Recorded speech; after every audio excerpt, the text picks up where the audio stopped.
Anasına qarşı fiziki zorakılıq tətbiq edir. Bəlkə də o arxayındır ki, anamdır, eləməz, şikayət eləməz, bilinməz.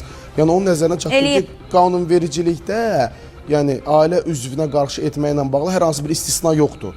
Yəni digər şəxsə qarşı bu qanunici də əvvəl necə yol verib cəza alacaqsa, ailə üzvünə qarşı da eyni qaydadadır. Mən istədiyimdə nə edeyim? Ananı soyundurub qışın oğlan çağında küçədə lüt döyüb. Bildiniz nə edeyim? Çox təəssüf. Qadınlarımız şiddət görəndə dözür.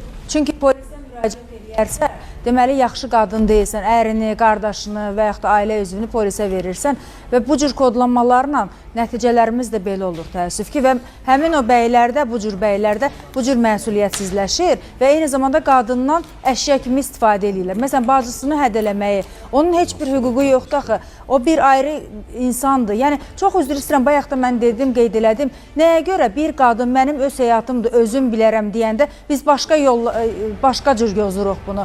Yəni, o istədiyi evdə yaşaya bilər.